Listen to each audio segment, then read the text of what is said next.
first thing when you dissect this heart too is going to be able to figure out anterior from posterior. So the easiest way is that coronary groove with the coronary sinus is going to be on the posterior side. That's the coronary sinus? That's the coronary sinus. So you can see all the coronary veins are coming towards it. And so the ventricles are below, the atria are above. So since we know that's the posterior, we're going to flip it back over. So here's our anterior. Right side, left side. Tip is always the left ventricle. So this would be the left auricle. This would be the right auricle. Okay. So this is all the right ventricle.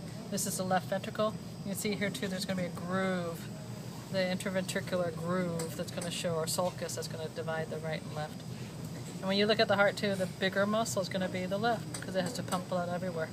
So if I flip this open, somehow, there it goes. Okay, so blood's going to come into the right atrium, right, through the inferior vena cava and the superior vena cava. It passes through the tricuspid valve into the right ventricle. And you can see the chorda tendineae, they're half ripped. Papillary muscle, this has a halfway decent papillary muscle. Passes from the right ventricle through a semilunar valve, the pulmonic semilunar valve, or pulmonary semilunar valve, into the pulmonary trunk, which divides into a left pulmonary and a right pulmonary artery. It's going to go to the lungs and come back through 4 pulmonary veins into the left atrium, pass through the mitral bicuspid valve, into the left ventricle. There's papillary muscles, chorda tendineae. Pass out the aortic semilunar valve right there into the aorta. And on this model, they just have 2 of the branches. So this first one would be the brachiocephalic trunk, which is going to branch into a right subclavian and the right common carotid. They have the left common carotid, and they didn't give you what's over there, the left subclavian. You can see right there should be a coronary artery coming off. Right there is another coronary artery coming off.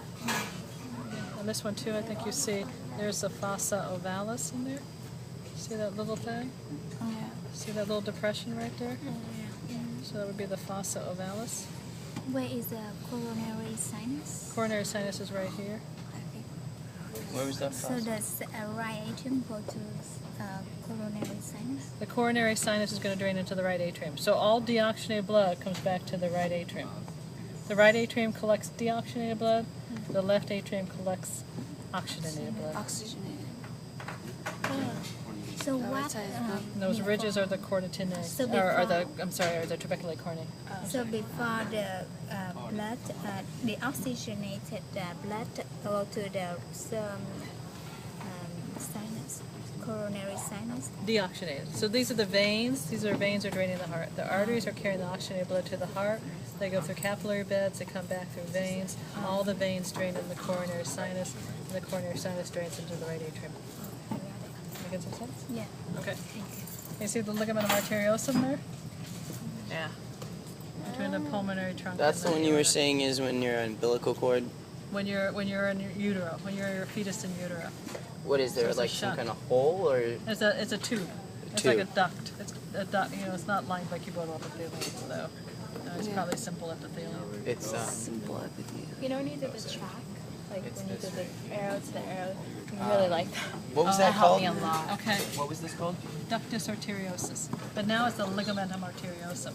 So it looks like a ligament Oh, so you're saying ductus is when you were. in utero, when your mom's uterus.